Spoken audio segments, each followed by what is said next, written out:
What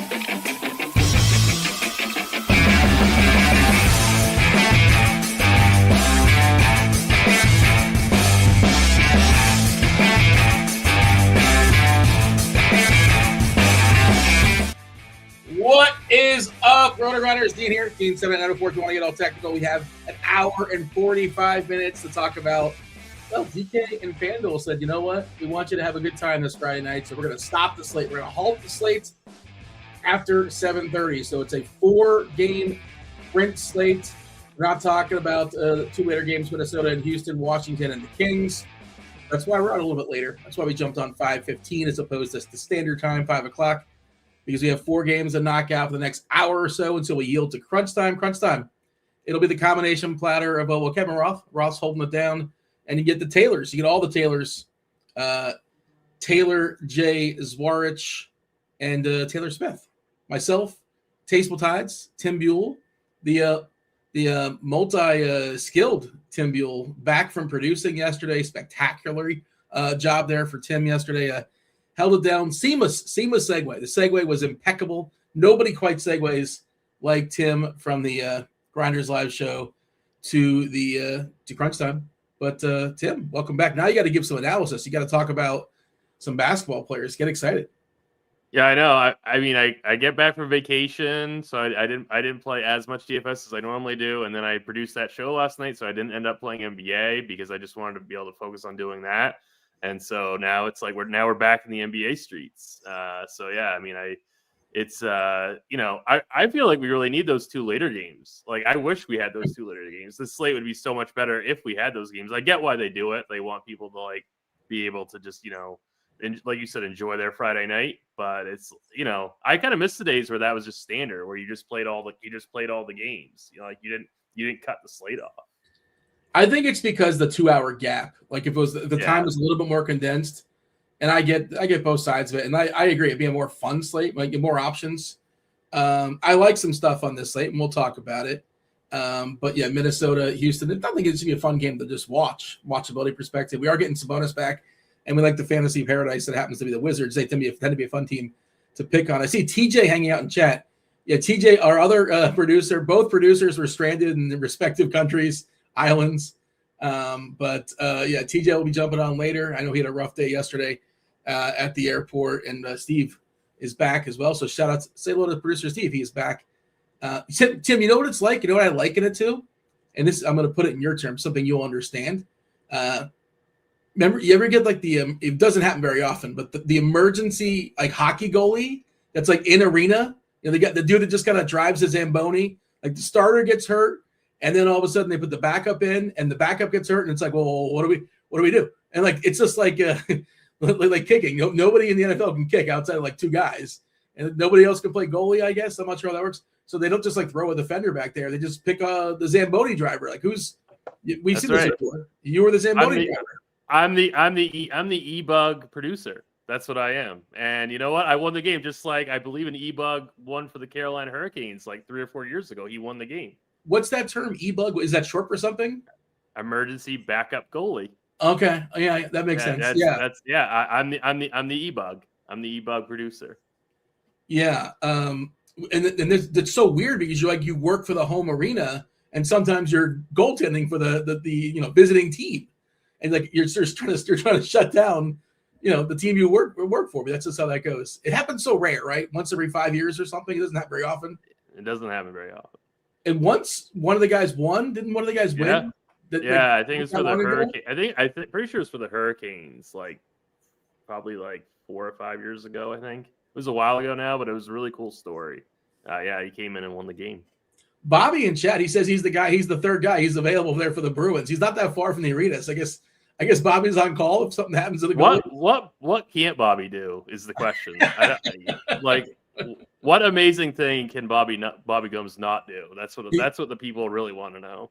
He's a super athlete, man. You would think he would have been like a decathlon athlete or something like that, all different to, sports that he has mastered is 4'2", 40, just crawling out of bed. He can throw a 99-mile-an-hour fastball without even warming up his arm. He said he can't produce. Bobby can't produce. So there you go. Shout out to Bobby hanging out in chat. Everybody else hanging out in chat. Do hit that like button. Do subscribe. Hit all those buttons, hit everything. Turn on those notifications so you know when we go live. It is a 4-gamer. It is a sprint slate. We have a kind of a doubleheader too early. I don't want to say late, but 2.5 hours later, right? 7 o'clock, 2 games, 7:30, 2 games. We got most of the news, a good portion of the news. We did get Kawhi Leonard. No revenge for Kawhi.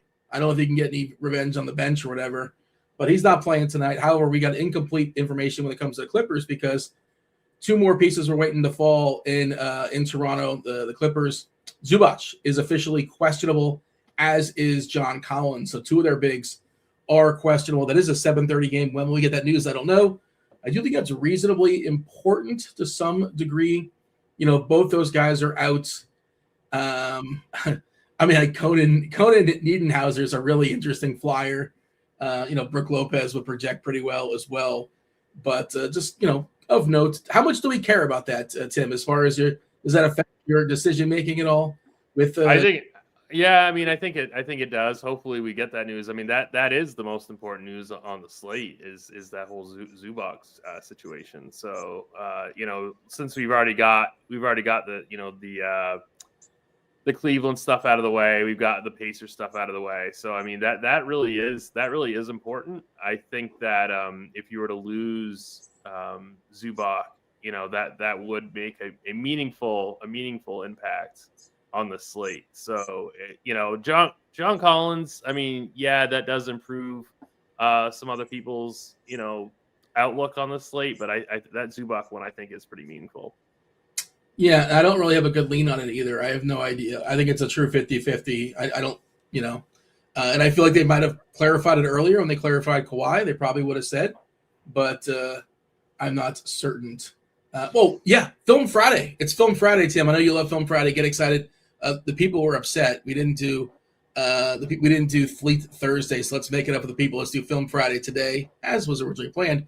You want a week free of RG Premium for free? How do you get it? You tell me what film I'm talking about. Your answers have to be submitted in the Discord channel. That's rotogrinders.com/Discord, a live stream chat channel. Clue will be dropped every 10 minutes or so. 5 clues. I have bonus clues if necessary. First clue is already scrolling. It is collaboration.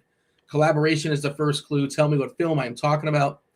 In the Discord channel, you get access to Lineup HQ, which we were showing that off at all times on the screen.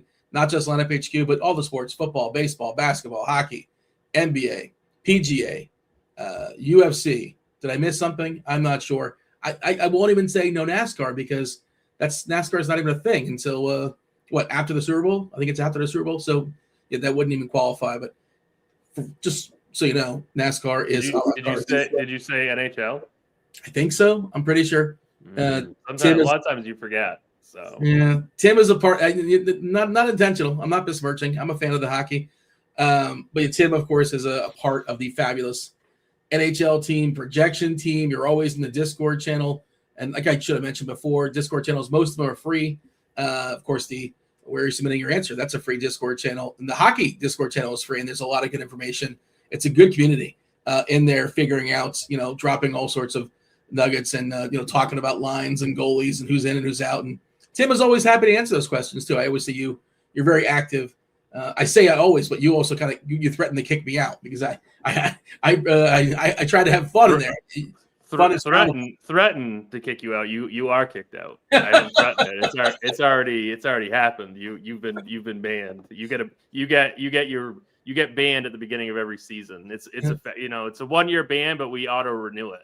Oh well, so. I got to cancel my credit card, like one of those things. Like I get auto renewed. All right. Well. Is there any way I can reverse that ban? I mean, is it good behavior? Probably not. Probably not. You run a tight ship over there. You run a tight ship, and I get it. Yep. It's fair. Good community, no shenanigans, no fun allowed. But you guys put out some good information. Anything you want to say as far as the slate on the whole here, Tim? Again, just a 4-gamer. I do think it's interesting. But last I looked, I think 3.5 is the biggest total. Has that changed? I don't think so. Yeah, the biggest total. So it's like all 4 games are supposed to be close. And I wrote about this today in the survey. It's like all 4 games are supposed to be close. We know how this goes in the association. It doesn't really work out that way. But we're anticipating 4 close games. At least Vegas is anticipating that. Not necessarily good, but close. 4 close games. You have any general thoughts before we dive in and do the old game by game? Yeah, I mean, this is definitely in terms of team records and things like that. I mean, this is a pretty ugly slate. I mean, it's gonna be like this. I feel like this is like a full slate of like tankathon. Like it's a very very weird slate, especially this. We're gonna talk about this Pelicans Pacers game. Like this is a really really ugly game, but it should be absolutely fantastic for DFS purposes. So it's kind of difficult because. Taylor Smith did the core plays article today for RotoGrinders, and it's like the Pacers aren't tanking yet; they're still playing like their full allotment of minutes, and this game should be fantastic for DFS. But I think that there are some parts of this rotation that might be a little bit more fragile, a little bit kind of difficult to kind of break down with like all out certainty. So it's going to be an interesting little slate. Yeah, Pacers currently number 1 in the tankathon. They have the worst record in basketball. They haven't really been tanking though. It's just been happening organically. It's sort of taking care of them. I haven't really looked at them and said, wow, this team is flat out tanking. And it's not really. Now it might happen later on in the season when it gets a little bit tighter, when there's only so many games. But it's not really in their DNA, the Pacers, to flat out tank. At least I haven't caught it.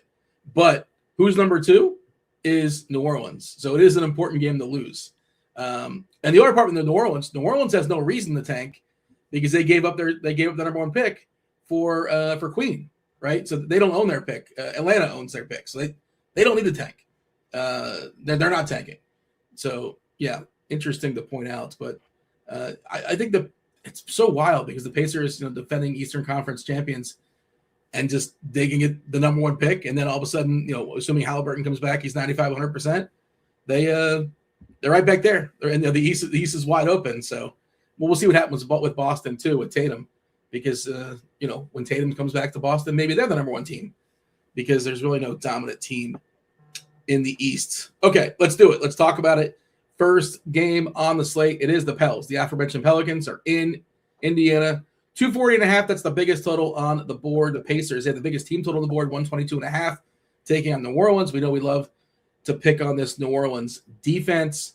Who's in, who's out for this contest? Well, some pieces of note. Jose Alvarado is still out for New Orleans. Herb Jones still out with his ankle. Nothing new. Just same old with the Pelicans. As far as the Pacers, Matherin's out, and that's basically it as far as who's of note. Halliburton, I mentioned, obviously he's not going to be playing. He's still on the injury report. He's on there every single time. Obi Toppin, same deal. Nothing new. Isaiah Jackson, nothing new. And other pieces that don't really matter so much. So these teams are fairly healthy. Well, nothing new as far as the Pelican situation. How are we looking at New Orleans and Indiana? Probably the best environment on the slate. Yeah, I mean, this is definitely the best environment on the entire slate. I don't think that's really going to be even close. I mean, this is a 240 total. It's 8 points higher than the next game on the slate. So it's definitely the best environment. It's a close spread. I think right now it's like 3.5, maybe 4 in some places. I'm not getting to that many Pelicans. Actually getting to use Misi the most. Currently in Sims, I'm getting to him. Not at a decent clip. Getting to some Zion as well. I think Zion is probably your safest guy. I think, the fact that he's still under 8K, I think there's plenty of meat on the bone there with him. So I think $7,900 for him is completely fine. Like we're gonna talk about Indiana in a second. We're gonna be getting to a ton of Indiana, whether you're using Sims or Lineup HQ or just kind of like eyeballing the slate. Like you're going to be playing Indiana here. So I think getting to a run back here is completely reasonable. Trey Murphy, 8,100. He's been playing some fantastic basketball. He's been on fire. He's been on fire. I'm curious if people chase that and see that game log, and like I said, we're going to be getting exposure to this game. And if people want to run back, are they going to be more likely to chase that from Trey Murphy? Are they going to go with the more kind of like what I would consider the better floor with Zion? That's going to be an interesting decision. I think because of, kind of just like positional, flexibility and things like that, or due to the like strength of the position, I do think that Trey Murphy is interesting because a lot of the Pacers stuff is not shooting guard. So I think that more ownership is going to go to Trey than Zion. So I think Trey might be I might want to come in underweight on him. We have it kind of low when you consider it's a 4-gamer. On DK, we currently have Murphy at 18%, Zion at 20%. Right. You think that's going to flip a little bit? I do. I think people are going to chase that game log, and I think that so many people are going to be playing Siakam at that power forward spot, which will decrease Zion's ownership a little bit, and people are going to play Trey. That's what but I mean, it's still going to be close between those two. But I think Trey's going to come in a little higher than Zion. Most popular play in this game, people in chat are talking about it. By Lippy was asking in chat if it's cold in Florida. I guess there's rumors of how cold it is. It's like 65 right now. I mean, down in South Florida, it might be colder up in the Panhandle or something like that. But it was like in the 40s last night, though. Tim, could you imagine? I think it was like in the 40s. I mean, I would be outside of my shorts if it was 40. If it was 40 degrees here, even in the middle of the night, just not even go. You wouldn't go to sleep. Oh, definitely. What's it like out there? Just like pitch a tent or something. Pascal looks pretty awesome. I think he's the best big spend in the slate. If you want to say it's Harden, you can say that as well. I'm not going to argue with you, but this matchup against New Orleans, fourth worst offensive efficiency. They give up the second most threes made, the third most assists, the fourth most points in the paint, and the sixth most rebounds. So, they just bleed fantasy points from all different angles. And again, I don't think the Pacers, unless they do something weird with tanking stuff, I haven't seen anything. I assume Pascal is going to play as is. This is not the Jazz. Again, this is an important game to lose theoretically against the Pacers, against the Pels. Pels, again, they shouldn't care because they don't have their first round pick because they turned it into a queen last season unprotected. Somebody said in chat, our guy Butto was saying in chats, we got a birthday boy. It's Andrew Nembhard's birthday today, turning 26. So shout out to him. Does that change things for you in the projections for Nembhard? I think he projects as one of the best plays as far as the mid tier. 31% currently on 30%. He's 30% and Naismith is 31.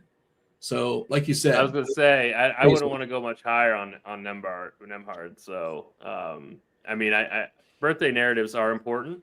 That does. Yeah, of course.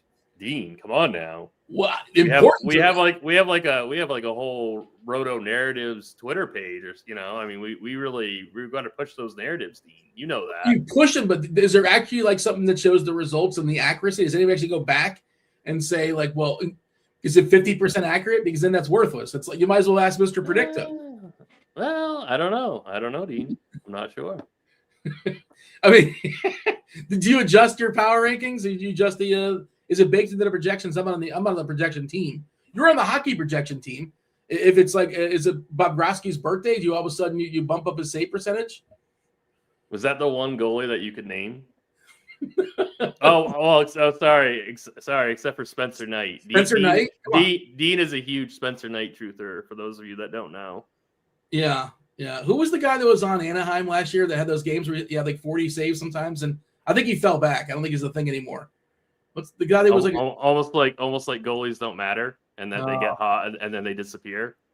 So I don't know if people know this, but yeah, there's a certain snobbery in the analytics hockey department that like goalies are like running backs essentially, right? Is that more or less the take?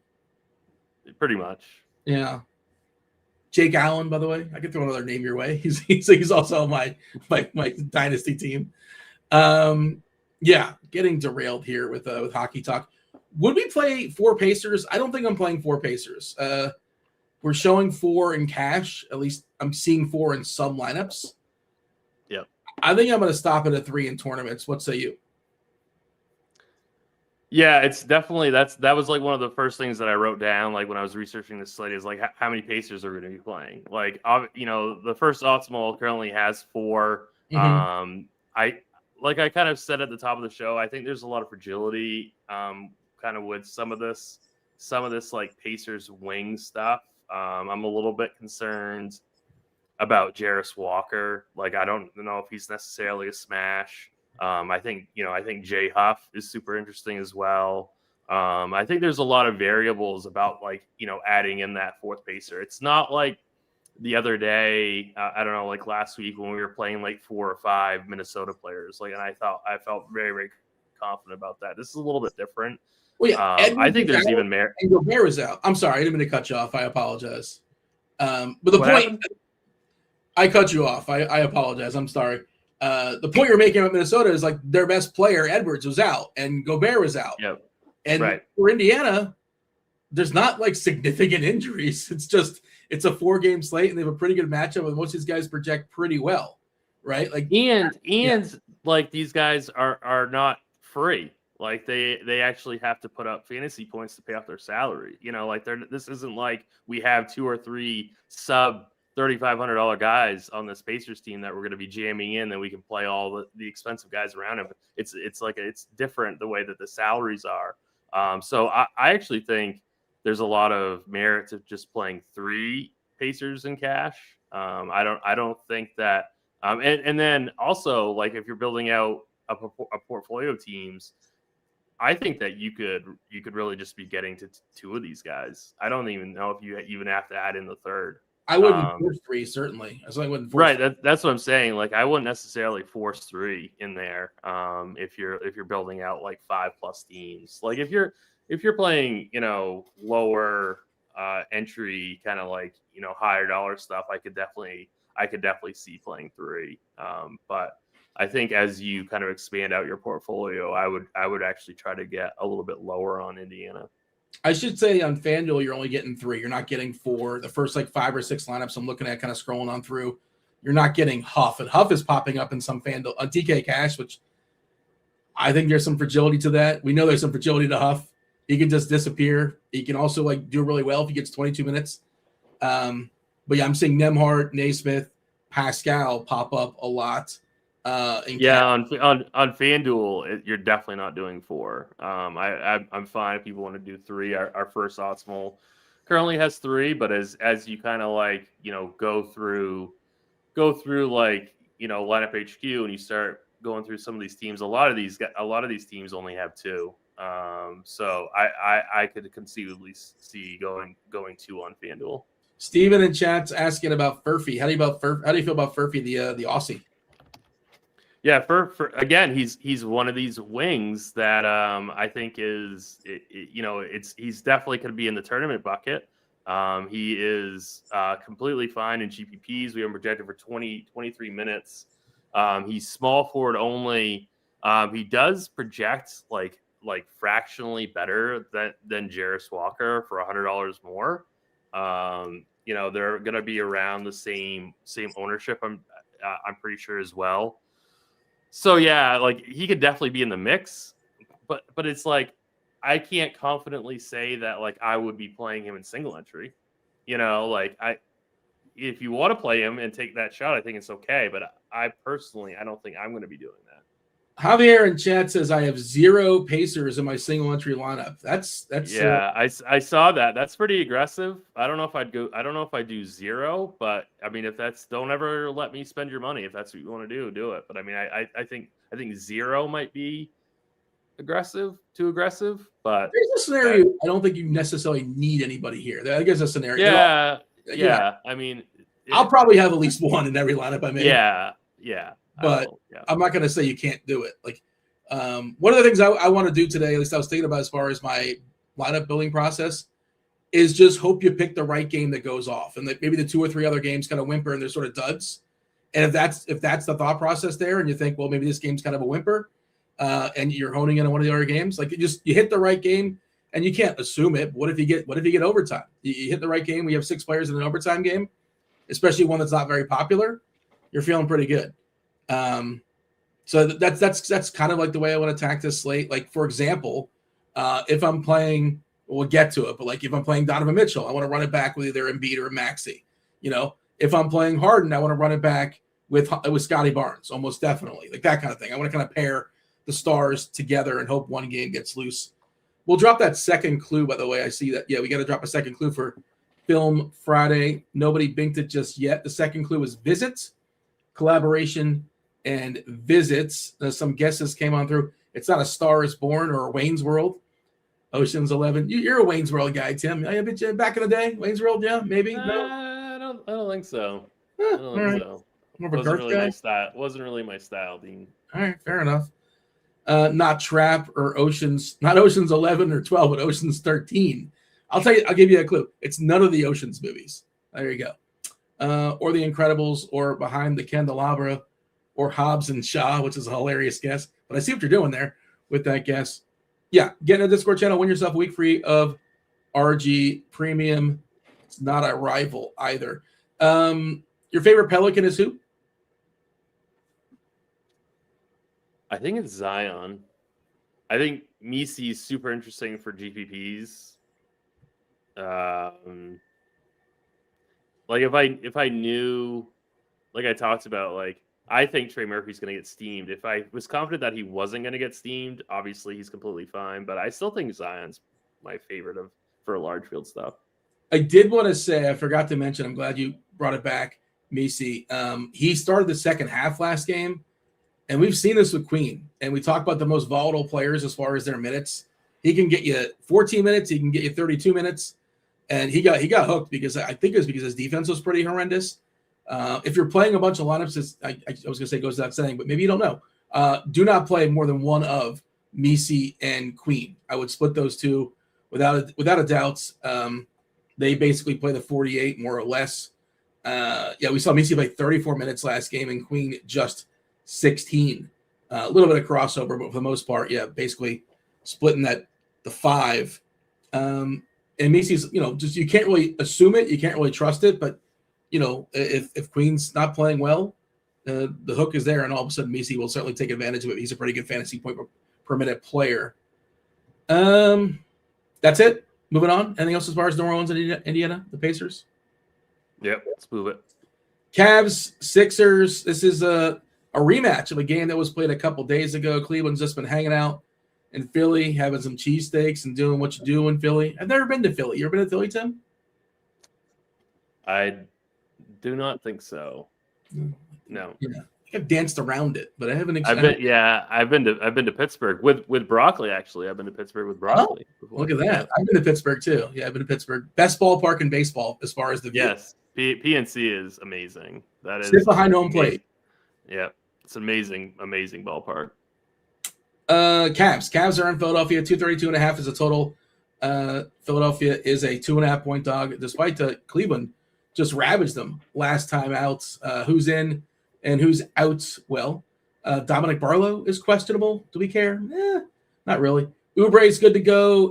Embiid, he's got that knee. He's good to go. George, he's got a knee as well. He's good to go. So Philadelphia about as healthy as you're going to see him. Cleveland is without a key piece in Darius Garland. He's got a toe, not just any toe, the great toe, his great right toe, if you want to get all technical. Sam Merrill is out with a hand, and Max Strus, he's got a foot. Haven't seen him all year long. And Dean Wade, one of their backup bigs, also out with his knee. Cleveland down to 11 bodies is what I'm looking at if we're officially counting. We are projecting Craig Porter to start, but there's some fragility to that. I wouldn't say that's for certain, but you got to start somebody. You got to build it out. And we have Porter, Mitchell, Tyson, Mobley, Allen as our starters for Cleveland. How are we feeling about the Cavs and the Sixers, the rematch of a couple days ago? This is an ESPN game, national TV, for what it's worth. So just real quick on FanDuel, if Craig Porter is starting, $4,400 for him. He's not currently in our first optimal, but he is popping in a ton of stuff. He's a really fantastic play. I'm going to be playing him in my single entry team, assuming he starts. $4,400 is way too cheap. His price on DK is good too at $4,800, but $4,400 on FanDuel is really nice. DeAndre Hunter on FanDuel, small forward, power forward, $4,200, really, really cheap there as well. Same thing with Jalen Tyson, all these guys are really better plays over on FanDuel. Jared Allen has power forward eligibility on FanDuel. So if you're a FanDuel player, I'd be looking into this Cavaliers team a lot more aggressively than if I was on DK. But either site, they're both strong. They are both good plays. They are significantly better on the FanDuel slate. We've got no Garland. It's definitely a good spot for Donovan Mitchell at 9,600 on DraftKings.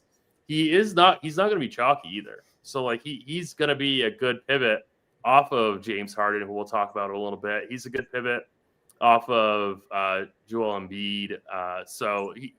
Of these high end spends, he is the one that's most likely going to get squeezed. And I think this is a good spot. It's a 115 implied team total. It's a close spread. Like you said, it's a national TV game. Both these teams should be playing to win this game. So I think Donovan Mitchell is completely fine for GPPs. I think he's fine in single entry stuff if you want to take a chance. Like, yeah, he's not projecting like amazing because we're getting to so much of that Indiana stuff. But I think he's worth a shot here. The one guy that nobody's going to play is Evan Mobley. It's a good thing that I didn't really play much. Well, somebody's playing him. You're playing him? I'm playing him on DK. Yeah, I think so. Mm-hmm. I wrote him up. I can't believe he's okay. Yeah, so on FanDuel, he's a much better play. That's where people are playing. I inverted it. On FanDuel, I think he's a much stronger play. Obviously, look at the prices. 9-1 on DK. On FanDuel, I think he's 8-1 or 8-2. He's 8-3. Yeah, he's an awesome play on FanDuel, and I think he's a really, really good tournament play on DK. It's hard to get to, but I'm trying. I'm going to try to get to him on DK. So your thesis is that's going to be your pivot off of Siakam? I think I'm going to play. Well, that's the thing is that I'm conflicted because I love Pascal. My two favorite plays, the two plays I wrote up today, actually, if you looked at the survey, is Pascal and Mobley. Those are two of my favorite plays. But I also said I want to try to like hone in on one game, right, as far as the stars. So, and I can't get Pascal, Mobley, and Embiid in the same lineup. I imagine that's not possible without really significantly weakening my last couple pieces. So I'm going to be at a little bit of a conundrum, I suppose. And yeah, I'm probably going to, I'm definitely trying to, and who knows, we'll see how it works out. I haven't made my lineup just yet. There's no point in doing so. Do it when we get off the air. But, with new news coming in and everything being fluid, but I just love the Mobley play. I was looking at the minutes last game. He was at 33 minutes with 7 minutes to go. Like there was more than 7 minutes and he got the hook. The game was over. And I'm not saying he would have played all 7 of those minutes because sometimes he'll come out for like a little bit of a break, but he was on pace for like 37, 38 minutes probably. I think he's going to play more than the 35, barring the goofiness, the typical goofiness, injuries, blowouts, and foul trouble. Barring shenanigans, barring goofiness, I'll take the over on 35 Mobley minutes. We're talking about the tankathon before as far as the first game. They're both 1 and 2. These teams are right next to each other in the standings. They're right next to each other in the standings, and it's never really too early to kind of note that. And I mentioned before it's in ESPN, and it might seem like a little thing, but when if it's not ESPN, it's one of the national games. I think it's ESPN, one of the networks. And you get an extra minute or so between commercial breaks, and that matters to just rest, a little bit more rest. They sneak in a few more commercials on national TV. I just think Mobley can play 37, 38 minutes. And the other thing is, you look at Philadelphia, like there's no like real on-ball defenders on this team. Who's going to slow down Mobley? He smashed, the other game, he smashed too hard. The team smashed too hard because Philadelphia wasn't particularly good. I'm not afraid of anybody defensively on the Sixers, and all that combined, I think. So if we're talking, if we're talking about big minutes here, you must have some interest in Tyrese Maxey on the other side. Sure. Yeah. I mean, it's kind of baked in on him, and like we're projecting 38. Like I guess we can get to 40, 41. And we've even seen big minutes out of Embiid of late. Like you can't get to 40 on Embiid unless you get overtime. But we're projecting. I'm super 30. nervous. I don't really love Embiid here. I don't know. Maybe I'm too bearish. I don't personally think that I'd be playing Embiid here, or at least in the first 5 to 10 lineups. I mean, he's 9,200. We haven't seen like a huge, like we've seen 160 plus game from him. We haven't seen like a massive ceiling from him, really. Yeah. I don't know. I don't really love him here. I would just rather play if I'm going to go 9K plus from this game. I think I'd rather go Maxey. Yeah, I don't necessarily disagree with that thought process, and like some centers as well, which we'll talk about as the show progresses. Yeah, do you like Craig Porter? How do you feel about Craig Porter? Yeah, no, I don't have a good read on it. I don't mind him. Like, obviously we have Jamal Shed that we'll talk about. Who's right there. Yeah. Who's $400 more on DraftKings. That's like an interesting 1v1. Projections are saying that we should definitely be leaning into Shed.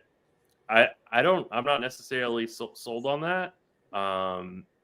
Like I said, if I do play Craig Porter, I am going to be playing Craig Porter on FanDuel tonight, definitely, because he's 4,400. Mm-hmm. I think DK is the more tricky decision. I kind of like Jalen Tyson. He might be the guy. I mean, I don't mind him. Yeah. This Cleveland game is kind of tough because at least on DK on FanDuel they're so much easier to play, but on DK it's kind of tough. I like that Mobley call. It's either going to be Craig Porter for me or I think Jalen Tyson on DK. If nothing else, Tim, I go you make your own lineups. You're going to do what you're going to do. I think you should get Mobley on FanDuel. I think he's a really strong play over there. I mean, you're probably getting to two Cavs on FanDuel just because they're so much cheaper. I will say on the DraftKings sims that I ran, I'm getting to, at least of the Cavs players, I'm getting to more Jalen Tyson than any other player. I'm getting to him 21%. So right around what his projected ownership is, followed by Donovan Mitchell. So those two guys are simming decently. Craig Porter, not getting too much of him in sims, at least again, this is on DK. But I do think he's interesting. I think Shed is going to be higher owned. So yeah, people want him. I think Porter is an interesting pivot off of Shed. Third clue for Film Friday is going to be scrolling here momentarily. Collaboration, visit, and limbo. Collaboration, visit, and limbo. Get in the Discord channel. Tell me what film I'm talking about. Get a week free of RG Premium. We have Tyson right now as the most popular play on DK at 19%, but it's really condensed. Paul George. I really don't like the Paul George. I don't think I'm going to get there. You just call him the Paul George? I don't like the Paul George. Is that? I believe that's what you just said.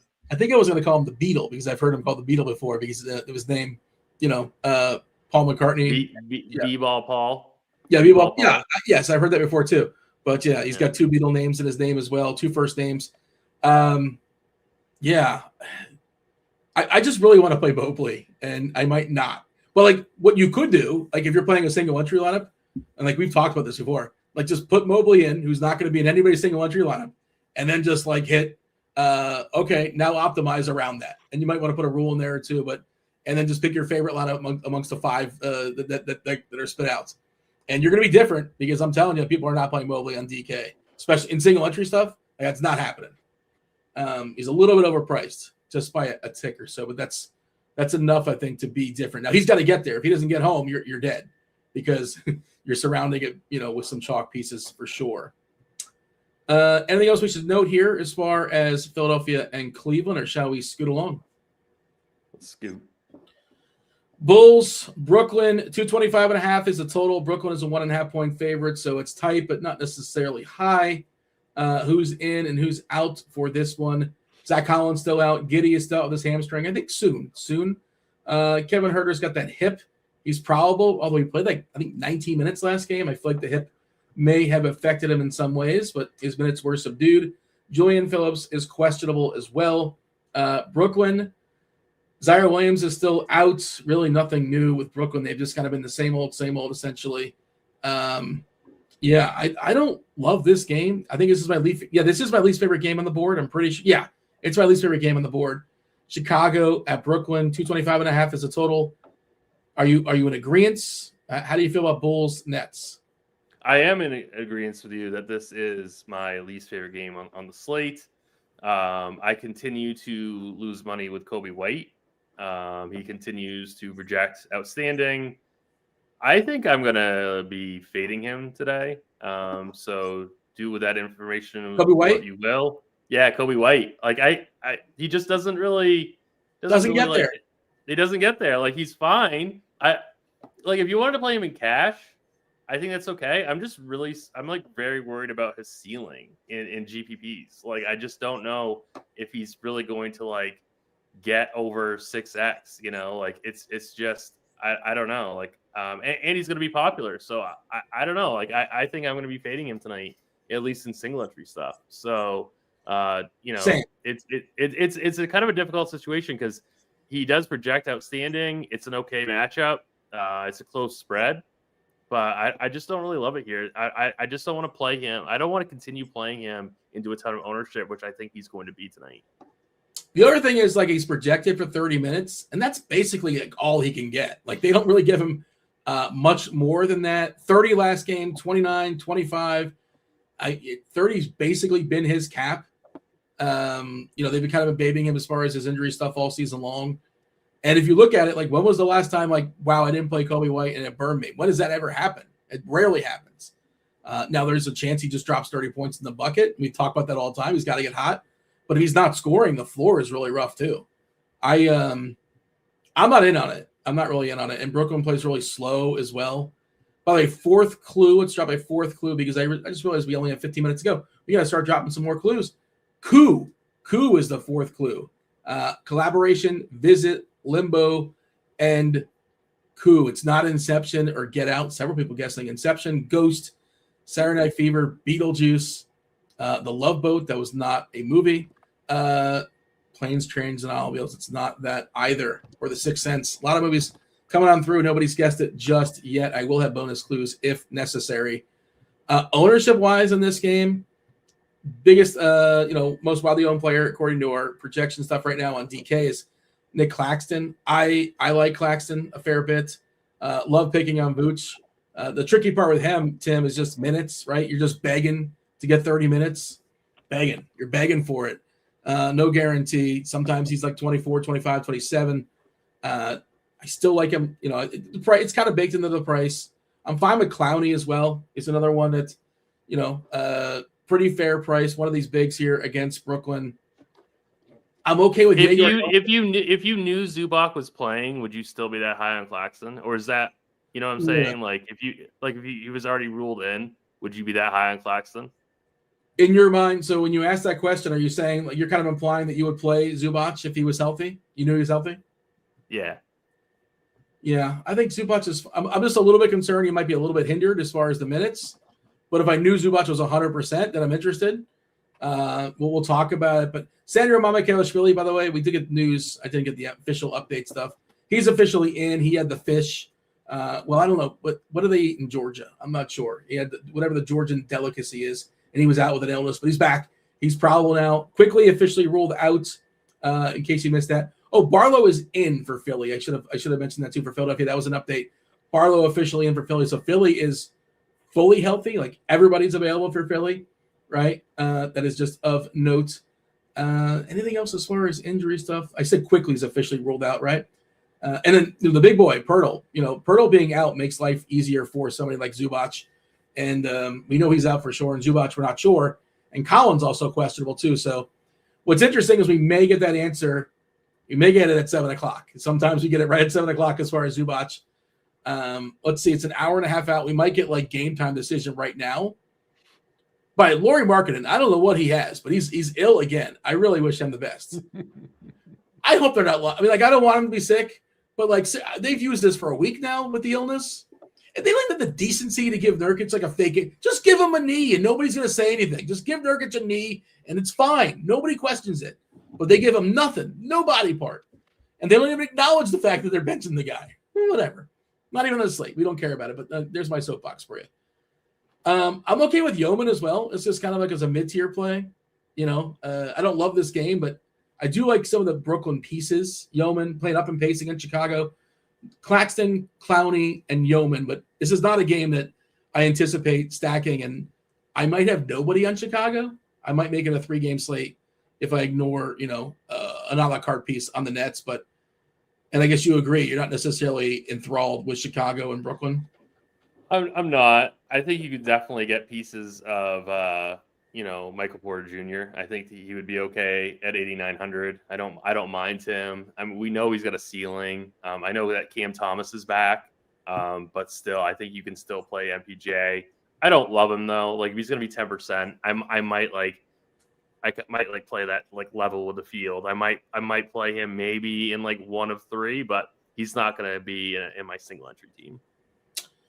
We did get a winner in the Discord. Shout out to Allen's Club. We'll give that 5th clue here just for fun. We'll give it now. Sure, why not? Stranded was the 5th clue. Collaboration, Visit, Limbo, Coup, and Stranded. That was your 5 clues for Film Friday. We'll get Allen juiced up there with some RG Premium momentarily. Anything else of note you want to say as far as Bulls and Brooklyn, or shall we scoot along? Did we talk about Vucevic much? He's been great. He's been great. Yeah, I mean, acknowledge that. Yeah, I mean, I think you got to acknowledge him. I mean, he's got 50+ upside. I think, and he's not going to be that popular tonight. I think we currently have him a little bit south of 15% projected ownership. I think he's worth a look in GPP. I think that he's somebody like if you want to pay up at the center position, he's definitely somebody that you can click on. And I think he's somebody that can beat Siakam straight up, and you're going to get him at a little bit of a discount and a huge ownership discount. So I think he is interesting. I do like that call for tournaments if he's going to be neglected, like we're talking about here. Got to give a refresh. I think ownership stuff just came in like 10 minutes ago or so. So I'd imagine, I mean, they're always brewing it, and the closer we get the lock, the more it gets refined. But I don't know if we've had a new batch just yet. I saw TJ hanging out in chat. TJ jumping in about 10 minutes or so. TJ and Taylor, as well as Roth. Crunch time coming on in about 10 minutes and change. TJ and everybody else, please, kindly, if you don't mind, do hit that like button, turn on notifications so you know when we go live, what time we're going live, what shows are going live. What sort of news is coming in now? We're getting news. Christian Brown is still out, and some Denver stuff, and marketing is still ill. All right. Garrett Temple's available to play tonight. That's a relief for sure. I used to play him all the time. Really? Like back on Washington, like 10 years ago? Yeah. Oh, I mean, that was always like your last man in. He's 3K. Whatever. How bad could it be? I feel like I've won some GPPs with him. No, I got to see those screenshots. Yeah. Garrett Temple's won a GPP? That's happened? I think so. I think it's possible. What was his best years? Was it Sacramento or was it Washington? I was going to say I was kind of envisioning when he was with Sacramento. Yeah, how good for him for sticking around, because like if it feels like he could have retired 7 years ago and nobody would have noticed. Toronto, right? That's where he's at now. He barely plays now for Toronto at this point. But this is, how old is Temple? 39. Almost. He's like. Well, he's probably got to be. Is he I guess Horford's the second oldest guy. Or is Horford? How old is Horford? Is he up there? I feel like Horford's up there. LeBron's the oldest in the league. Is that fair to say? LeBron's 41, right? I believe so. Yeah, I think he just turned 41. But Temple's almost 40, almost a man. And he's still cashing those checks. Good for him. Bounced around a lot. Clippers, Brooklyn, Chicago, New Orleans, Toronto. Okay. Let's talk about the last game. Last game on the slate here, Tim. We don't have full information. Clippers at the Raptors, 212.5. That's not a very appealing total. Some would say that's paltry.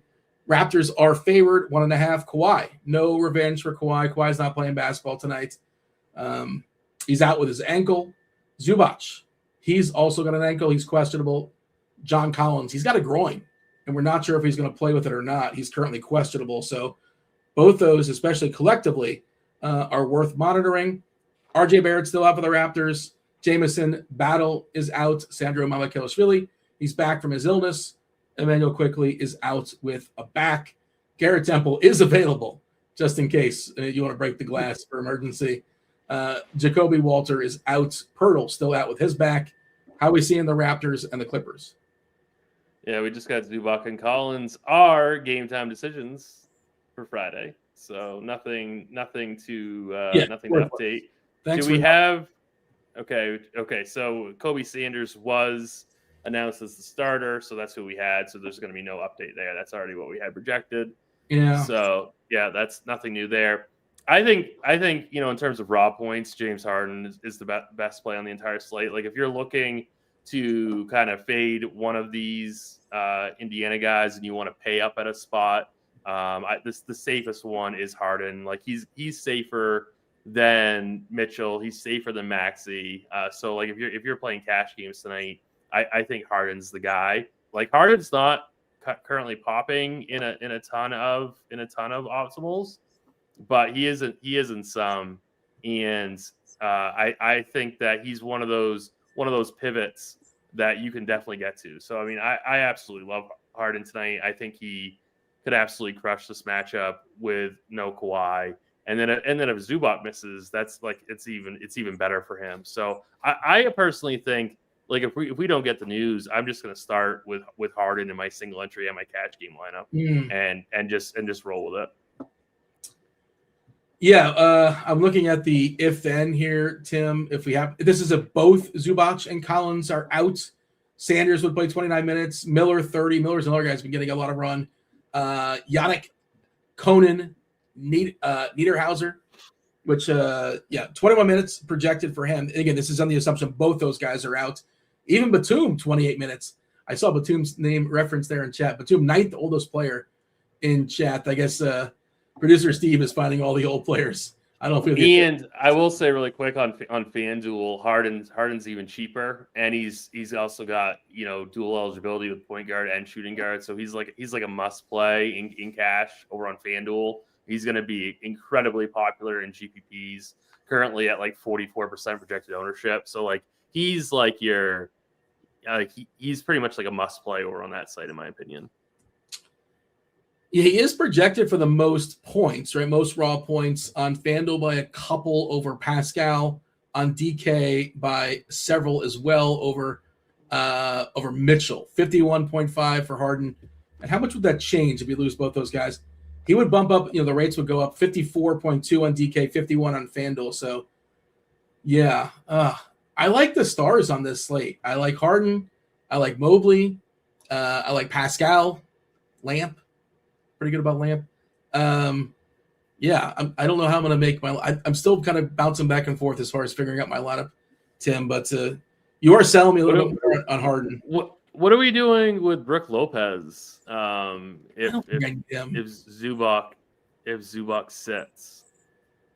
So our if bet on that. Do you need him? No, I don't think so. Because on FanDuel he's 4K.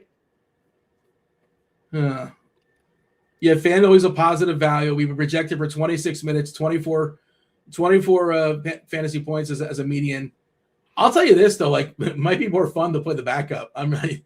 Conan Niederhauser, 21 minutes of both those guys are out, and I think he's 3.5 or so. He's still really cheap, but obviously the floor is like 0 or 1 if both those guys are not out, and then that's troublesome. You don't want to get in those waters. Somebody's asking, do we leave a light on if you're making a bunch of lineups?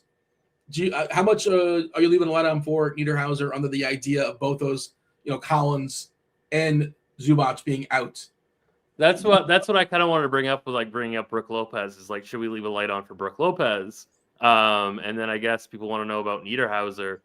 I guess you can. I mean, I don't love it, but I mean, you have to go with the understanding that he might not play. I mean, it's kind of a tough plan. You got to have a plan. Yeah, you got it. That's right. You have to have. That's exactly right. You have to have a plan if you're going to be playing him. Yeah, I mean, I don't mind it if you're playing large field stuff to leave a spot for that.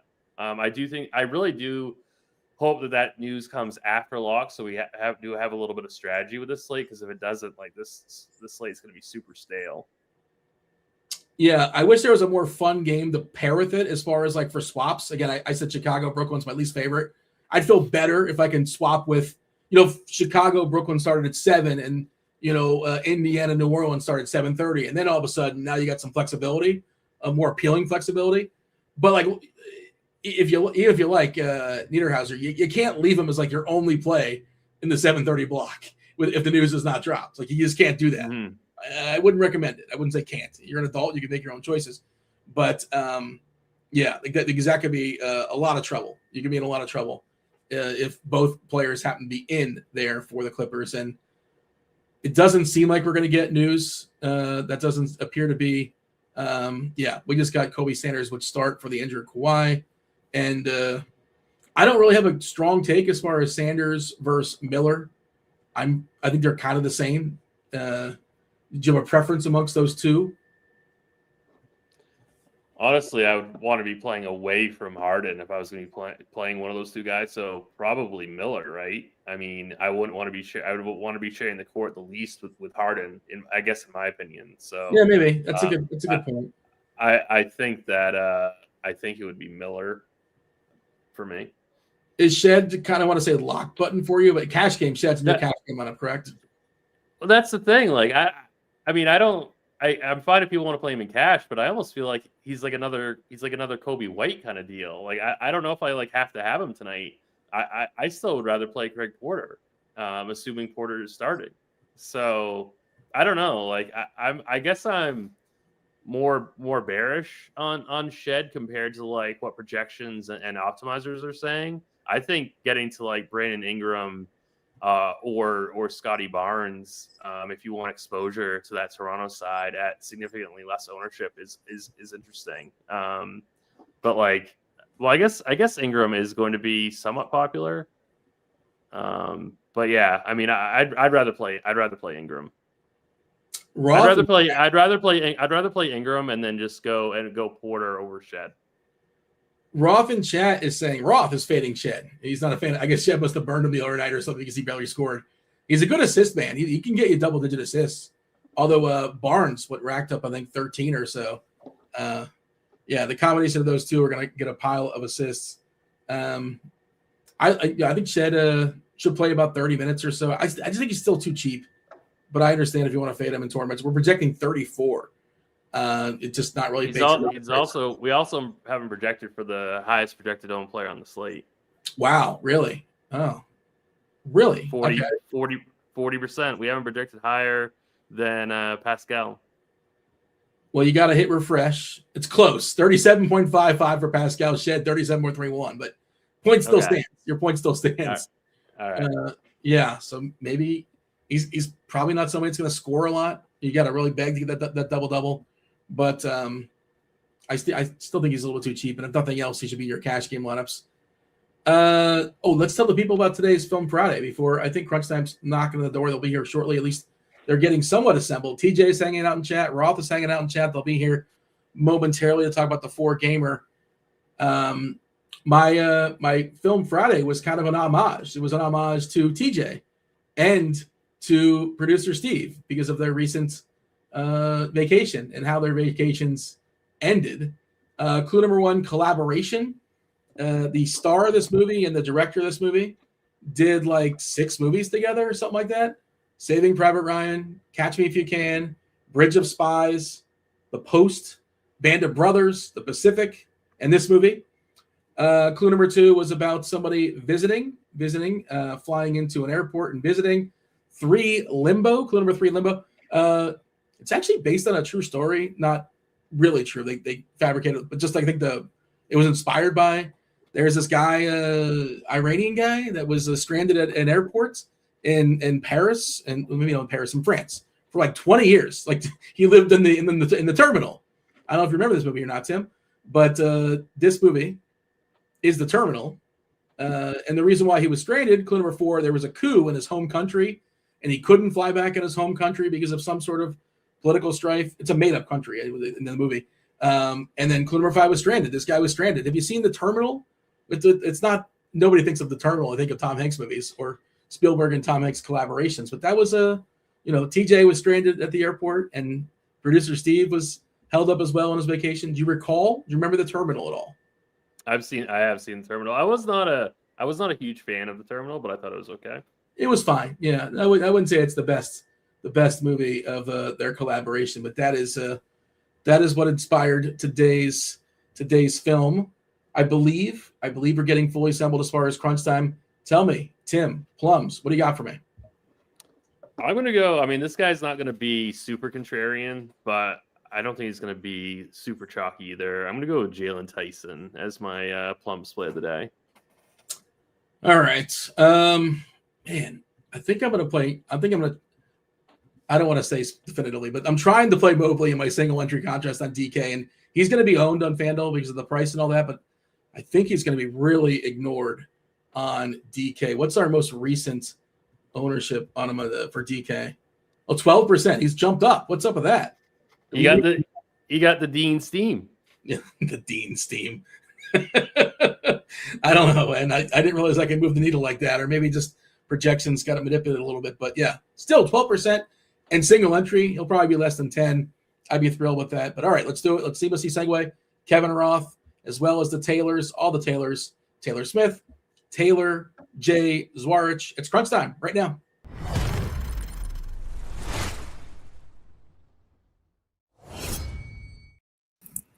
Roth, what did Shed do to you?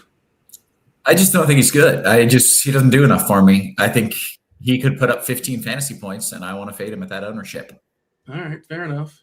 Are you going to drop some players? Have you dug into the slate at all? Yeah, sadly, yeah. I've got a lot of players I like, and then at the very end, I'm like, Grady Dick, Wolf. There's just some names that I'm like, man, I don't want to play these dudes. So I'm hoping that my compadres down below have some better cheap options for me. TJ, welcome back. I was going to say welcome back, but you never left Canada officially. But I know your travels were not spectacular yesterday. But you want to give the people 20 seconds on your adventure home or attempt to get home? Yeah, I was supposed to be gone and home within 24 hours, and I had a great Wednesday. No problem flying to Toronto. The weather was great there that day. My interviews went incredibly well. I even got, my niece is a really big Percy Jackson fan, and I managed to get them to sign her book. Everything was going great. I got back to my hotel. The hotel Wi-Fi was good enough that I produced GrindersLive, hopped on crunch time. We did the Pick 6 show. All was well. And then the hell was the next day. I spent 10 hours in the airport. I spent 3 hours on the tarmac in the plane, delay after delay after delay. And they just would do it an hour at a time.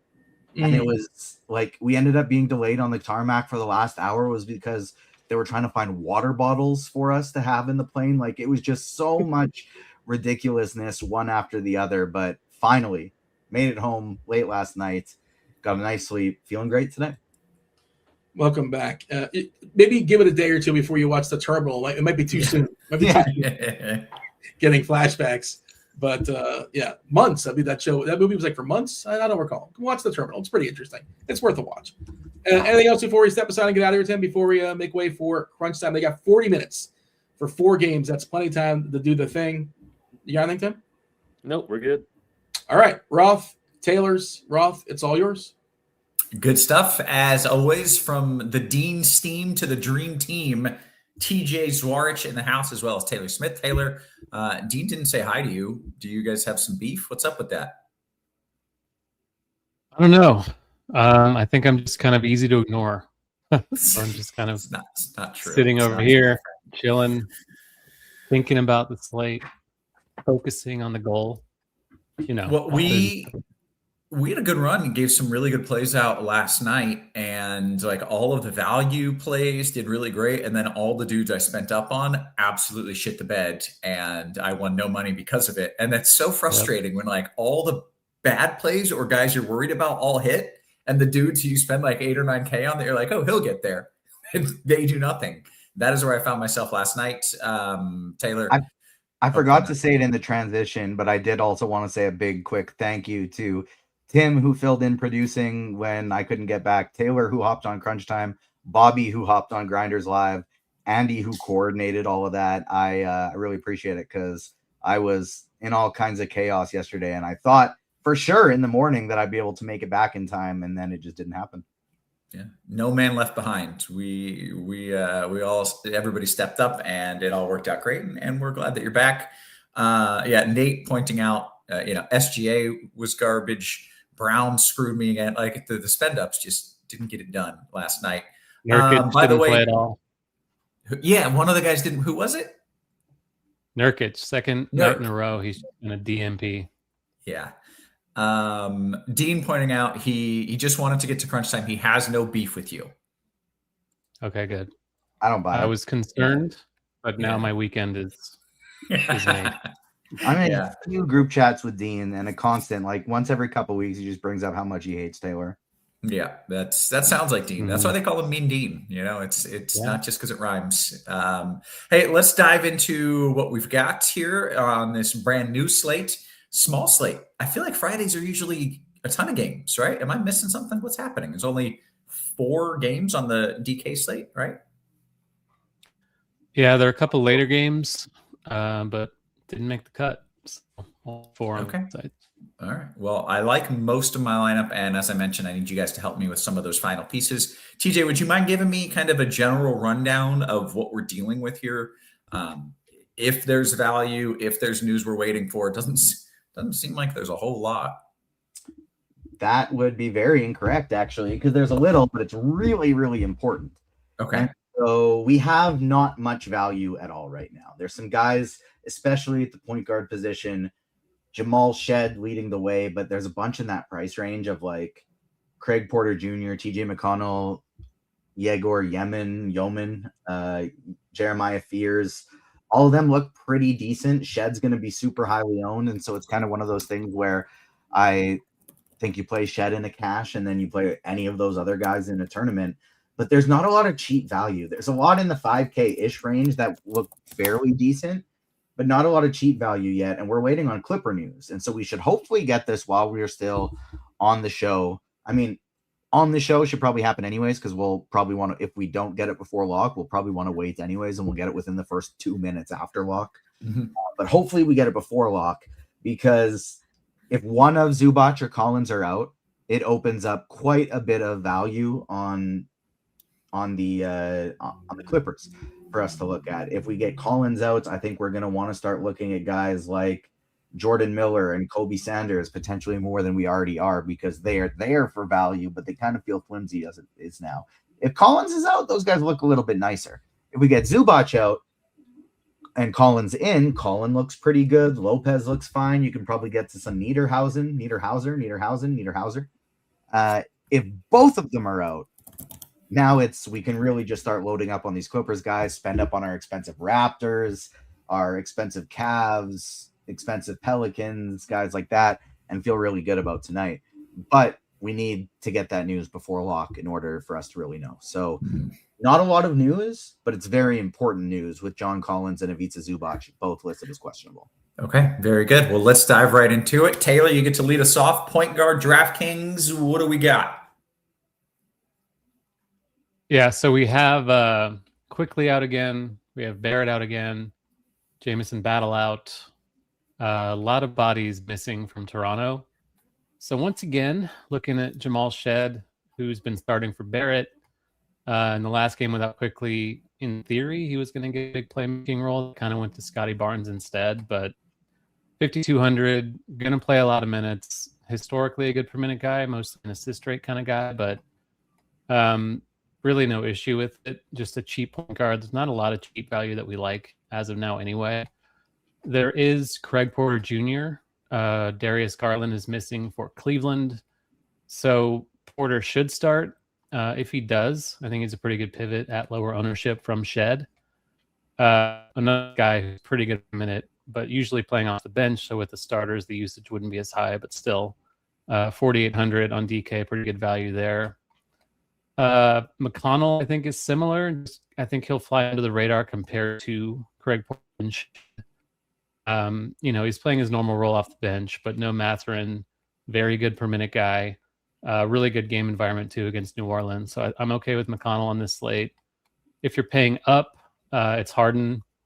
No Kawhi, potentially no Collins, potentially Zubac. It's gonna be like the guy offensively. He's pushing 10K, but 1.4 points per minute without Kawhi this season. There's not a lot else to pay up for at point guard. Like you can play Maxey. Should be far lower owned than Harden.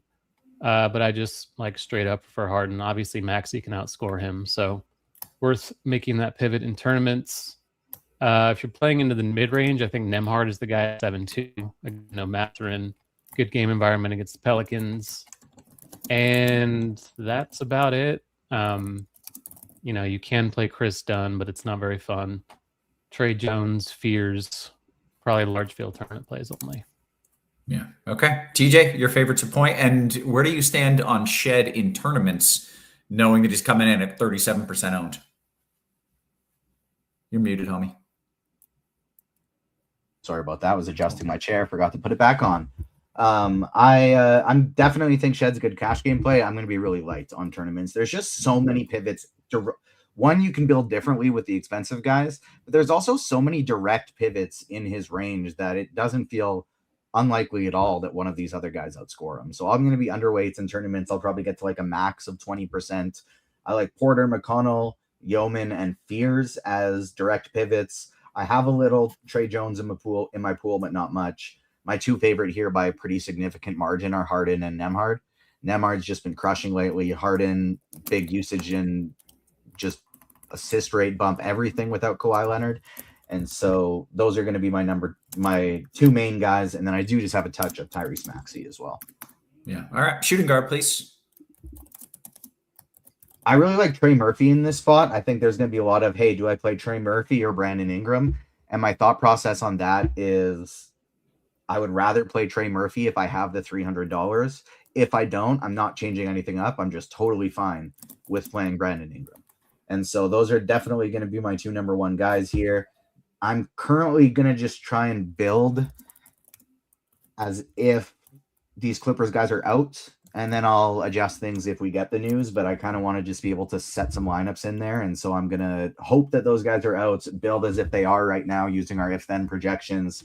And so I'm getting to a ton of Jordan Miller and a ton of Kobe Sanders just because of how cheap they are. I like Jalen Tyson a lot as well, 5,200. And then everybody else is kind of an afterthought, but I don't mind VJ Edgecombe. I don't mind Donovan Mitchell. I think you can try a punt with a Grady Dick or I guess Lawson is point guard, small forward. And then Kobe White's a guy that I'm just going to be significantly underweight to. He's been struggling, and I don't really want to play into ownership. If he was low owned, wouldn't really care that he's struggling. But White's is I don't want to play into his ownership. I'd rather make a pivot to Dzumhur or just go off of the Bulls there. Yeah. Okay. Very nice. Taylor, your thoughts at shooting guard? Yeah, I think Ingram is probably the closest thing to chalk. It's not bad chalk, obviously, and quickly, and Kawhi being out obviously helped him too. So 7-8 just feels like a discount on Ingram. I'm interested to see where Mitchell comes in, because without Garland, typically he's like the guy you play, and it doesn't really look like it's going to be super popular on a tiny slate, which I don't know if I believe, but as of now, he's not projected to be that popular. I think he's a great play. Shooting guard only is kind of limiting DK, but it's fine. I agree about Tyson. I think Jordan Miller and Kobe Sanders are interesting punts for the Clippers. They'll look better if Collins is out, but Sanders is starting either way. Miller could Collins start. in. Batum. What do you say? John Collins is in. Still waiting. Sorry for interrupting you, but I kind of thought we were going to get Zubac at the same time. Haven't gotten that notification, but John Collins is at least in. Gotcha. I still think Sanders are good. Miller's playing off the bench, like 27 plus in 4 games in a row. And without Kawhi, they just need more scoring. So I think those guys are totally okay. Probably wouldn't play them together just because they're potentially competing. I agree about White being kind of a sketchy play in ownership. He's just on the minutes cap. Not a great spot against Brooklyn. He is a bit discounted for life without Giddy, but don't love it. He's okay. I think Drake Powell, if you really want to take a dive, is playable. Guard forward, 3-6. Started the last game for Brooklyn over Man. It's really gross. He's not good per minute, but they are playing Chicago, so that's helpful. I prefer Sanders or Miller if I'm punting there, but Powell, I think, is playable at least. Okay, very good. Did we get to small forward? I'm sorry, I was arguing with TJ in the chat. Yes, mute if you're going to argue in chat, Mr. Derek Carty over there. Sorry, slamming the keyboards. Taylor, did you do small forward? That's my bad. No, but I will. Let's get to it. Yeah, please do. Yeah, so a lot of the same guys: Tyson, Sanders, Jordan Miller, Greg Powell, all four eligible. Neesmith's going to be really chalky at 6K against the Pelicans. I get it; it's not comfortable. I think he's fine. My favorite play here is Michael Porter. Just he's expensive, but they're playing the Bulls.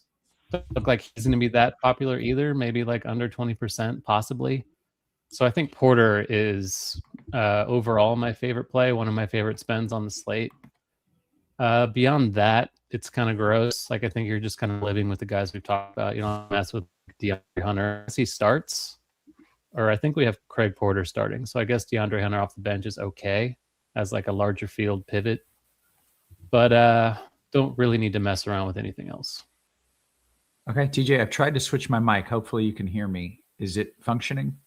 Yeah, you're all good. Right. Now, hopefully my typing won't be quite as loud either. We got the good mic back in effect. TJ, small forward, what are you doing? I'm Jalen Tyson probably is the main guy that I want to go with here. I'm fully fading Aaron Neesmith. I just don't get why Aaron Neesmith is chalk.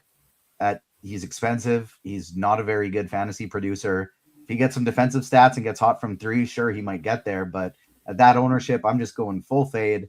I would rather play Jalen Tyson just straight up. And other than that, it's a pretty gross position, though. I don't want to play Paul George into ownership. AJ Lawson is chalky. I will have a little bit of him, but I don't like that either. Same with Ochai Agbaji. Even with John Collins playing, I would still probably rather go Kobe Sanders, Jordan Miller. I like those guys a little bit better than these Raptors punts. Don't mind Ayo Dosunmu. That's mostly it. Jarris Walker as a punt, I think, is fine. Dean pointing out CPJ, Craig Porter Jr. starting for Cleveland. Yeah, that's what we have projected. Okay. All right. Just making sure we were on that, and that's not a big switch up. Let's go to power forward, TJ. This is a fairly even position with a lot of interesting spend ups. It's kind of like the spend ups at power forward are a lot like the point guards at the point guard position in the 5K range, where one is super chalky, but all of them are pretty similar plays. And that's like Pascal Siakam is very, very chalky in this spot. He is the best play. He's a great cash game play, but Evan Mobley, Scotty Barnes, Zion Williamson, all at much lower ownership, all very viable here in tournaments. Same with Derek Queen. I like him a fair amount. Buzelis is playable. One guy that I thought would be going higher owned that I like a fair amount is Colin Murray-Boyles. Like, he's just going to get a ton of minutes for the Raptors tonight at all kinds of positions with the amount of injuries that they have. And then there are punt plays you can go to, the Walkers, the Agbajis, heck, even a Matkovic. Jay Huff is probably my favorite of the sub 5K guys, though. 4,600, I'm getting to him a fair amount. Ooh, I love that. I landed on him and was like, can I play this dude? So I'm glad to hear that he is at least in the conversation. Taylor, your favorites there at the 4. Yeah, I have Jay Huff, like my second highest exposed player on the entire slate. Holy smokes! Okay, feels really bad. Yeah, I would like for that not to be the case, but he is a good play. He's 4'6", power forward center, and it's the Pelicans. I think Zion is my favorite of the spends here, with Siakam being the chalk. I get it, but it is like an equally good spot for Zion. He's cheaper than Siakam. The minutes have been coming up. I think he's a phenomenal play. I like Siakam's fine. I'm okay with it. Scotty is very good as well. Buzelis, Derek Queen, I like that call quite a bit. The minutes have been really erratic for him, but when he's getting the minutes, he can fully break the slate. So if people are going to be scared to play him, I think he's an awesome option. I agree about Murray-Boyles. I think John Collins is very interesting as a low-owned option now that he's in. Maybe more so if Zubats is out, which we, for some reason, still don't know. But he's 6K, been playing pretty well. The minutes, I don't think he'll be limited after missing one game. So I think he's maybe more maybe more for large field. Pretty interesting play. Yeah. Let's go to center, and this is where we're still waiting for news that will hopefully give us a great play, right? We're still hoping Zubac is out, I assume. Yeah, we don't know yet. Yeah. Taylor, what are you doing as of now? As of now, I think both Brooklyn centers are pretty interesting. They've been kind of splitting the minutes. Like Claxton's playing a little bit more than Sharp, but Sharp's been eating into it. Chicago just gives it up in the paint. So I think individually they're both very strong. I would not play them together, but Claxton and Sharp both look pretty good. Embiid on the high end, just on a slate without a lot to pay for at center, just stands out naturally. Even in the tougher spot against Cleveland, I think it's okay. Mentioned Jay Huff. I think Zubats, if he's in, is a very strong play, assuming he's not limited, with Toronto being undersized a bit without Pirtle. Really no issue getting to him at 6'7". He's been kind of bad, but cheap price tag relative to what we're used to, and no Kawhi Leonard. So I think that's good for him. Mentioned Queen, mentioned Murray Boyles. I think Jared Allen's a better play on FanDuel. And then Vooch has gotten expensive, but the minutes have come up without Zach Collins. The way you attack Brooklyn is in the paint, and he's just been kind of smashing for a while now, and he's not going to be that popular. So I think Vooch, if people are paying up at power forward, flying under the radar is pretty interesting. Let's talk about the if Zubac is out scenario, who you're playing and how important that becomes relative to, the scale of some of the other value on the slate. Yeah, so I assume they'll start Lopez, and then they have Yannick Conan Niederhauser off the bench. Great name. Lopez has a very wide range of outcomes. He's cheap, so I think he's still the guy you would probably start with, but Niederhauser off the bench is 1,000 less on DK. He's been totally fine per minute. Lopez is like entirely reliant on his shots falling. He's not really going to rebound for you. Yeah. So his minutes range of outcomes is quite wide. I think Niederhauser off the bench is probably a slightly stronger play in tournaments, but in a cash setting, I would probably just play Lopez. Yeah. Okay. And does that suddenly become like one of those guys become the best center play on the slate if Zubac is out? Or is they just other dudes you could play? Yeah, I still think Huff is pretty strong as a comparison to Lopez for 1,000 less, and he has power forward, but they're going to project quite well, I think, for the dollar. Yeah. Okay. TJ, your thoughts at center, please. Yeah, if we get Zubac out, I think I do prefer Niederhauser over Lopez, even though it's still scary. Like, he might just not play at all, because when we saw him pop off, Collins wasn't playing either. And so it's entirely possible that they just go Lopez Collins splitting the 48 minutes, and then Collins gets time at the 4 as well. I'm not going to play it that way. I'm playing it where I'd get to some Niederhauser, but I do think that is within the realm of possibilities. Nick Claxton projecting kind of like the cash guy. I think his ceiling is super incredibly high, but I am scared playing into that ownership in tournaments where he just hasn't really, it's been a while since he's really popped off. And so I do worry about playing into that ownership in tournaments, but he certainly looks good for cash. Zubac, if he plays, looks totally fine, but that's kind of it for like my main targets. We've already talked about Derek Queen. I don't mind getting John Collins. I've mentioned how I like Colin Murray Boyles. You can pivot off of him with a guy like Mamu. He's going to be super low owned because he's played terrible lately, but that's still someone that we know has a ceiling, as does Day'Ron Sharp. That's like, I really like the idea of pivoting to Sharp in tournaments off of Claxton, who's going to be quite chalky. Yeah. Did get a Misi question. Any interest there, TJ? I'll get like 5 to 10% in tournaments. Yeah. Okay. I want to kick over to FanDuel. Before we do that, Pick Labs, baby. The newest Fantasy Labs feature lets you scan the best player, prop, and pick 'em bets in just seconds. Everything's broken down for you. Edges, win rates, value. Clean board shows you what stands out across various sportsbook sites and places like Underdog and Prize Picks. If that's all you've got, maybe you're in Texas and you can't sports bet, Underdog and Prize Picks, you can get on that. And when you see something like Pick Labs, builds the slip, sends it straight to the book of your choice right there within the app. And for a limited time, you get free access through a Fantasy Labs DFS subscription. Visit fantasylabs.com/pricing and use code FLEX20 for $20 off your first payment. It is highly recommended that you check it out. Let's jump over to FanDuel. I think TJ went first on DK. So, sorry, Taylor went first on DK. So TJ, take it away. Point guard on FanDuel. You'd think I would have been ready for that since I did know that Taylor went first, but okay.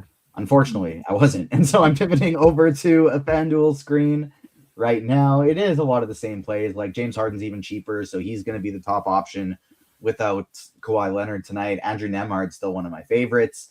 Jamal Shedd's somebody want to play in cash, but he's going to be incredibly highly owned.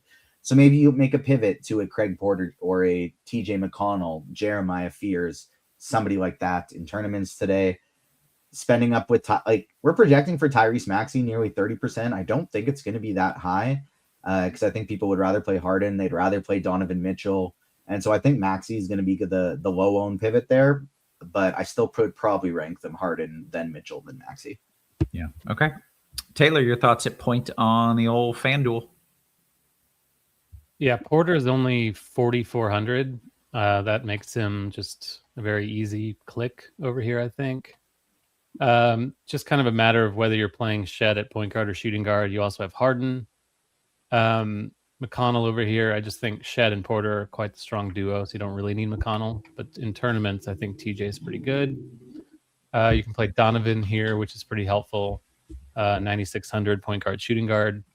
Talked about Nemhard, talked about Maxey being higher end pivots away from Harden. I think Harden's still the top overall guy that you would want, but you can also play him at shooting guard. Yeah. Okay.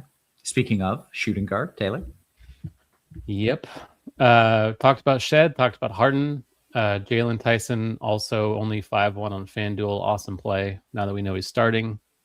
Donovan Mitchell, Andrew Nemhard, Kobe Sanders is only 3-8 starting for the Clippers. Even with Collins in, Kawhi being out should make the minutes pretty safe. Trey Murphy, 8,100, shooting guard, small forward, looks great. I think Edgecombe in tournaments is very interesting.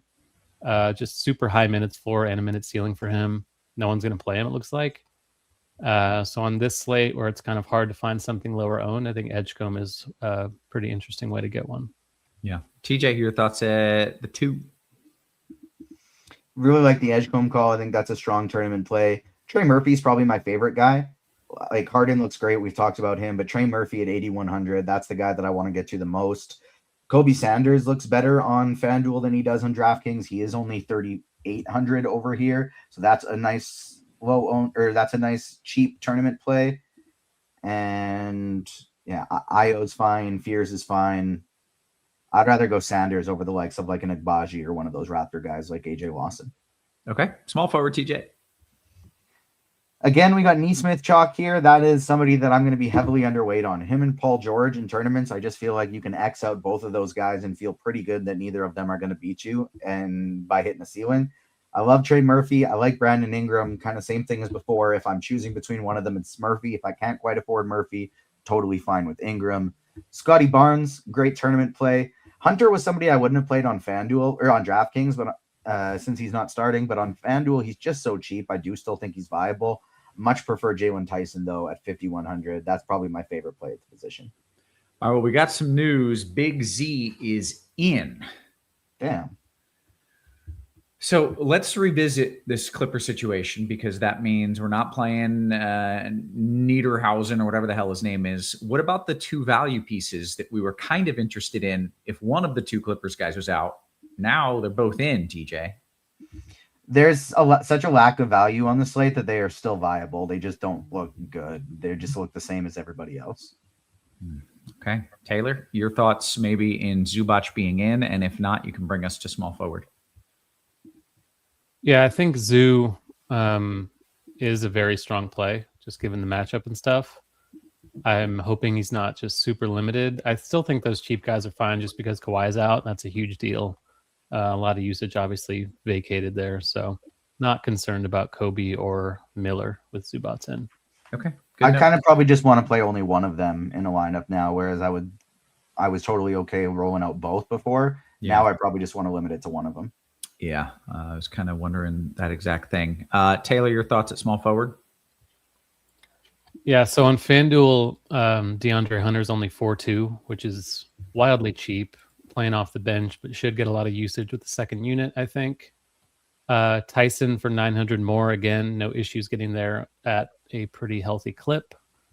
Neesmith again, a little cheaper on FanDuel, so he's a bit better over here, but still, like we've been saying, just not a guy who's typically going to offer a high ceiling. Ingram and Barnes on the high end. Michael Porter Jr. love that again over here, especially if Ingram and Barnes are going to be more popular. On the cheap side, we talked about Kobe being 3.8, Trey Murphy, Edgecombe again. Kelly Oubre's 4.4. Minutes aren't going to be super strong probably, but another cheap guard forward you can kind of throw into the pile. Okay.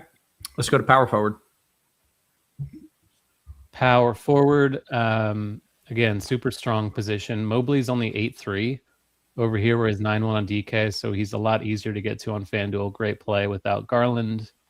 Zion, still love this over here at 8.4 on FanDuel. Siakam, going to be chalk again, maybe more so on FanDuel. Hunter on the cheap side, Neesmith on the cheap side. I mentioned Jared Allen being a better play on FanDuel also because you can play him at power forward. Scotty Barnes, Michael Porter, Derek Queen also has power forward eligibility. Murray Boyles is expensive, but could still play a ton of minutes with Pirtle out in a game that could go small. So I still like Murray Boyles even at 6.3. Okay. That was actually a question that just came in, so I'm glad you noted that. TJ, your thoughts at power forward, please. Siakam projecting for 50%. I just don't quite get it. Like, same with Neesmith for so much. Siakam is totally fine, great cash play, but I underweight on tournaments, definitely. Same with Paul George. I like getting to Mobley more, Ingram more, Scotty Barnes more. Same with DeAndre Hunter. I would as a cheap play, and I like Zion Williamson more than Siakam as well at less than half of the projected ownership. MPJ is going to be even lower owned, as is Derek Queen. Basically, my thought process here, any of these guys with high upside, Mobley, Ingram, Barnes, Williamson, Porter, Queen, not named Neesmith and Siakam. Yeah, I'm fully on board. That's kind of my same approach at this position, actually. TJ, your thoughts at center, please. Siakam does have center eligibility, so I think that goes to the ownership a little bit as well. But other guys that I like Mobley, Nick Claxton on FanDuel is not going to be nearly high as owned. Queen, we've talked about. I think you can still go to Day'Ron Sharp on FanDuel, even where it's a one center site at only $4,700. He's just been playing great lately. So I don't mind Sharp as a salary saver. I don't mind Mamu as a low owned salary saver as well. And then in large field stuff, I think you can go to a Misi here as well if you want to go cheap. Okay, very good. We're about 10 minutes until lock. Taylor, give us your thoughts at center, and then we'll open it up to questions of all sorts. And please bring them in. I don't want to sit here awkwardly for 10 minutes. Yeah, Zubats is only 6.2 on FanDuel, which is just insanely cheap for who he is. There's risk off the injury, of course. We don't know if he'll be limited. But at that price, I think I'm willing to take a chance on a small slate. Embiid on the high end, only 8,800. That looks like a discount for him.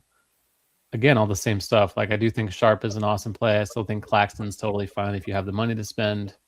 I think I would just play Zoo over Claxton, even though it is probably a better matchup for Claxton. Allen, like we talked about, Mobley and Siakam on the high end, Derek Queen, and then Vooch. Like, doesn't seem like anyone's going to play Vooch on FanDuel at all. He's 7,800. The Nets are another team who just struggles to defend the paint. So getting over the field on Vooch does not take a whole lot of exposure. Yeah. Okay. Very good. Gentlemen, let's open it up to the questions. As always, I would implore you, if you're watching this, keep in mind, it's a free show, and the only payment that we're asking for is the thumbs up, like, subscribe, free content. We keep it rolling all season long, every sport. It's what we do, and this is the payment. It's that right there, that little thumbs up. So make sure you hit it for us. Let's see. Straight up, TJ, Porter Jr. or Mobley? Porter Jr. Okay. Taylor, Colby Cheese White and Claxton or Ingram and Huff? I think Ingram Huff sounds better. Tyson or Shed, Taylor? Tyson or Shed? DKGPP. They're both going to be really popular. I think Tyson is the one who's more likely to put up a score you have to have. So Tyson. Okay. TJ, a couple for you. One from D-Rock, DKGPP. Miller or Sanders? Are those the two Clippers value pieces? Yeah, Miller. Yeah. Okay. DK Cash, TJ, it appears to be a 3v3 from Achilles, Tyson, Clickety Claxton, and Kobe White, or Dunn, Siakam, Miller. First one. Very good. Bring it over to Taylor here. From Test, you want Nemhard and Misi or Craig Porter and Zubac? It is DK single entry, please, and thank you.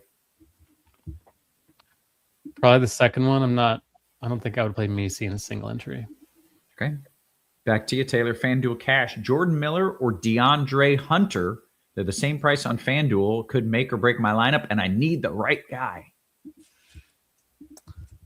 I think I would side Hunter. I think the ceiling is higher. I don't think you're doing it wrong if you pick Miller, but I would take Hunter, I think. Okay. TJ, a few for you. One from New Generation, DKGPP, Sharp and Nemhard, or Misi and Zion.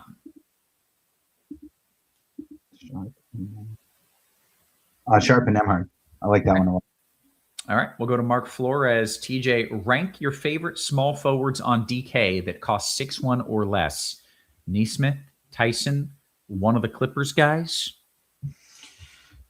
Well, it's kind of tough to compare the Clippers guys to them because they're not going to score near as many points, but they're almost $2,000 cheaper. And so I would say Tyson is my favorite. Neesmith from like a cash optimal projection standpoint is there, but I'm fully fading him. Okay. Very good. Let's see. TJ, right back to you. Ingram or Nemhard on DK? Ooh, it's tough. Ingram. Okay. Jumping into the YouTube chat. I know we got a lot of questions in. Again, it can be about basketball. It can be about football, especially if it's weather related. And it can be about dinner plans. Those are the topics for the next 5 minutes. Taylor, Sabonis, how many minutes? Not on the slate, so I do not know. But 25. I just checked because I saw that question. For the after hours slate, 25. Very nice. Okay. FanDuel, Taylor, 4 starters from Cleveland with no run back. Is that okay? Basically, my decision is Mitchell versus Barnes. 4 is kind of a lot. I would probably take Barnes if it breaks it up for you. Okay. Raekwon says, TJ, Kobe White and Zion or Scotty and Fears? Scotty and Fears. I assume, is this a real name? Furphy? Is that a real person? Furphy? Is Furphy a good pivot, TJ, at 4,200 off of Sanders and Hunter in FanDuel tournaments? Furphy. I don't know that I would say good, but I would say viable. Okay, great. TJ, DK, Kobe White. No, I guess they're just re-asking the question. Can I play Sharp and Clowney together, TJ? I made a rule that I don't want to play any of Clowney and Sharp together, but I don't actually think they negatively correlate all that much because Clowney kind of just hangs out by the 3-point line. Yeah. Okay. Taylor, do I have to play a Raptors player? CW asks. Does he have to? No, I think it's good to. I think Ingram and Barnes and Shed are all excellent plays, but there's enough to where you don't absolutely have to do it. Okay. Taylor, let's go to Lippy.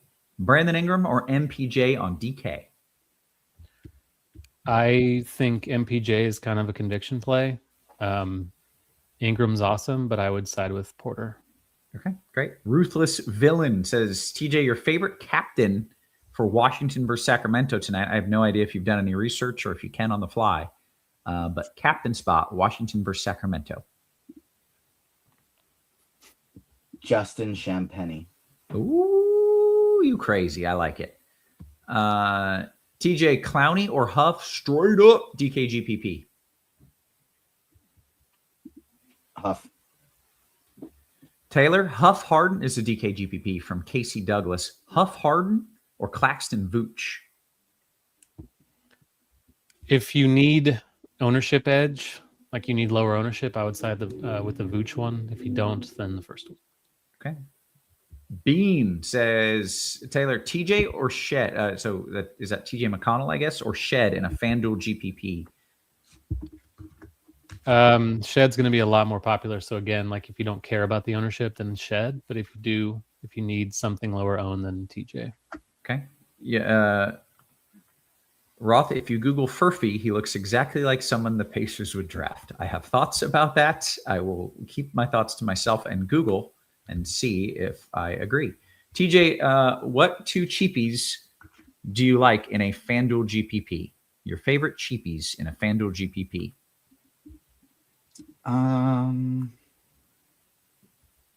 Let's go with what's Huff's price on FanDuel? 46. Let's go Huff and DeAndre Hunter. No, Craig Porter. Huff and Porter. Okay. Furphy does look like someone the Pacers would draft, by the way. I concur. Queen or Vooch? Taylor, this is for you. Queen or Vooch in a FanDuel GPP? Vooch. Both Okay. are great. Taylor, DK GPP from D-Rock, Mobley, Miller, or Barnes and Dunn? Mobley Miller. Barnes and Dunn sounds like a country band. Yeah. TJ, Zion or Ingram, FanDuel GPP? Ingram. We got more questions in the YouTube. I'm building 150 in a DK GPP from Keith. TJ, is 80% Harden too crazy?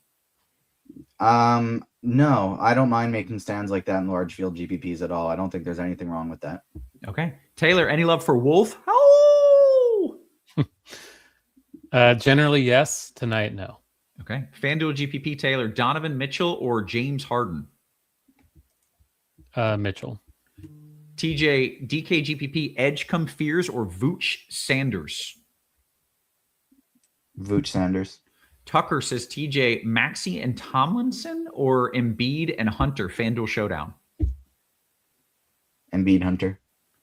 Taylor, Allen or Sharp in a DK? No, do Maxey Tomlin. Maxey and Tomlin. Okay. Taylor, Allen or Sharp in a DK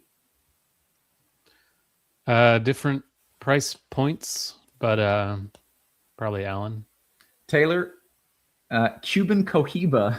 This is a cigar, right? It says last spot on FanDuel, Neesmith, CMB, or Collins? CMB. Okay, very good. We absolutely just Zion or Ingram, TJ, FanDuel GPP. Ingram. That's amazing. We got in all those questions like right ahead of lock. That was absolutely masterfully done. You two just navigating that like a pro. And any second now, I do believe we will hit the lock. We have answered all the questions. And I do believe, yep, there we go. It is time to clear on out. So for Taylor, for TJ, for our wonderful production crew, always working hard behind the scenes, I'm going to go enjoy a Cuban Cohiba. Guys, we appreciate you. We love you. And we will catch you tomorrow. You have been crushed.